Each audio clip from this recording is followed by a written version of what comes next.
Did you know October is Texas Wine Month? And that means the Texas Wine Month Passport kicks off tomorrow, October 1st, and is available all the way through Halloween. Joining us now is the Executive Director of Texas Hill Country Wineries, January Weesey, a friend of the show that we're happy to see. January, good morning. Good morning. All right, so we usually talk about this because it happens 4 times a year, but it usually gets me on some sort of soapbox, January, because it's such a wonderful opportunity to sample what's going on out there in the Hill Country, and I want to make sure that people know about it. So this is the October, the fall version. Talk to me about it. Yes, so our Texas Wine Month Passport celebrates Texas Wine Month, which is across the state. You'll find wineries and different associations that celebrate with different events all over the state, but ours is specifically for wineries here in the Hill Country. We have 53 participating wineries this year, and it's the entire month. So you can go October 1st through the 31st. You can go every day of the week if you don't have a job. You may not make it every single day of the week. We understand if it's weekends only, but you can visit a fair number of wineries in that amount of time. So tell me more about that. Yeah, you can. So the passport is actually limited to 4 wineries a day. So you get, when you purchase your ticket, you get a QR code, you take that to the wineries, they scan it, and you get complimentary tastings, and then you get a 15% discount on 3-bottle purchases. But we've limited it to 4, one, to be more responsible, but also we want you to slow down and we want you to take your time and enjoy the tasting and interact with the tasting room associates more, learn more about the winery and the wines, maybe have a glass of wine on the porch, you know, especially in this nice fall weather. Yeah. So we've limited it to 4, but you can visit all 53 during the month. Yeah, wow. And so I'm thinking if you were to do a weekend away in the Hill Country, I mean, 1 or 2 on Friday, you can hit all 4 on Saturday, maybe 1 before you head home on Sunday. So you could do upwards of 8 to 12, and you will have seen brand new places. You will have gotten to know brand new vineyards, because a lot of them are Texas wine producers, which is really exciting. And regardless who you visit with, they're really passionate about what they create. They are, and that's the coolest thing about this industry is they love what they do, and they love making Texas wine and supporting Texas growers and welcoming guests. Like the hospitality is just top notch. Very Texas of us. Yeah. Okay, so you brought a couple of options for us to talk about today. West Cave Cellars, I've never heard of, so this is kind of a new one. They've actually been around for quite a while, but they started out in Dripping Springs. Margaret and Alan Fetty started in Dripping Springs with their vineyard, and they actually were growers for quite a while and then decided to make some wine. And then they've moved out in between Johnson City and High, and they have a cool new modern tasting room out there.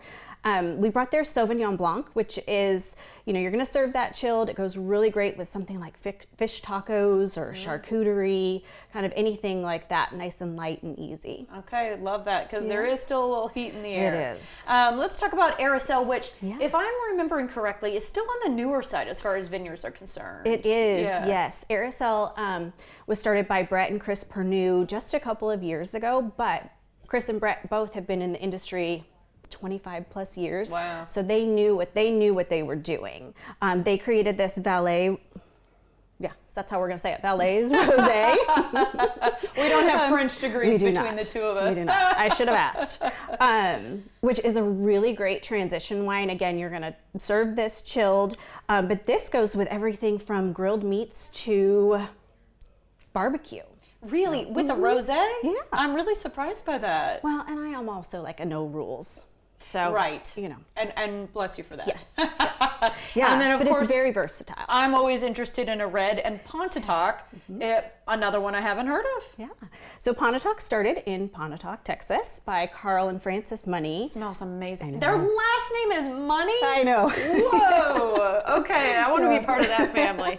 They are the sweetest couple, and they refurbished a property out there and some really cool buildings out in Pontotoc, and then they brought their tasting room into downtown Fredericksburg, and then since then they've opened a new tasting room on 290. They refurbished, when you drive out there, it's this old gas station that was nothing. Cool. It is super cute. It's called the Picnic Table out there. So this is their San Fernando, a great red blend, which again, Texas barbecue would be a perfect match for this. But then I'm also thinking about, I get big on hosting this time of the year because I feel like if you go over to somebody's house because they've invited you for holiday dinner, you want to make sure you show up with something in hand. Yeah. This is a great goes with anything wine. It's so great. Smooth, right? Yeah. Oh, yeah. I really love it. Okay, I'd love to keep you forever. We can't. So let's make sure we talk about a couple other things you've got going on.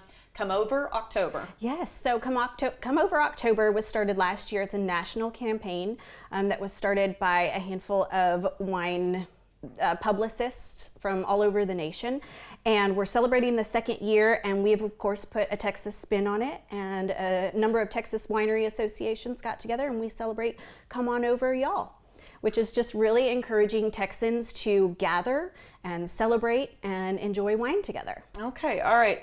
We have a wine profile selector as part of Texas Wine Month. It's kind of something you've rolled out. And I'm guessing it's to help us kind of whittle down with all these wonderful wineries we've got, what we might actually really like. Exactly. We just rolled this out last week, and it's a really great tool while you're out on the trail to use. It's a website. You can find it on our website. There's a link there. The wineries will have a QR code to it. You pull it up and you put in your flavor profile that you want, how sweet you want a wine, how acidic you want a wine, how much oak you want on a wine, and then it populates your top 3 choices for you. And it's just by Texas varietal. So we all know, there's Chardonnay and whatever, but when people walk in and they say, I want a Chardonnay, well, not a lot of wineries here maybe have one. And so what's similar to that? So you use this tool and it'll tell you your top 3 white wines might be Roussanne, Marsanne, and Picpoul Blanc. And then you can click on that and learn more and find the wineries through our Wine Folly page on that specific varietal that have those wines. You're so smart. This was brought to us by Amy Gross with Vine Sleuth and Wine for Me, and it's just, we're super excited for consumers to use it and find their perfect Texas wine, excuse me. And you'll learn a little something about yourself. How oaky do I like things? So some really interesting stuff there. January, of course. Yes. Cheers to you, my friend. Cheers. I appreciate it. Okay, here we go. For more information on the passport, visit TexasHillCountryWineries.org or follow along on Instagram at Texas Hill Country Wine.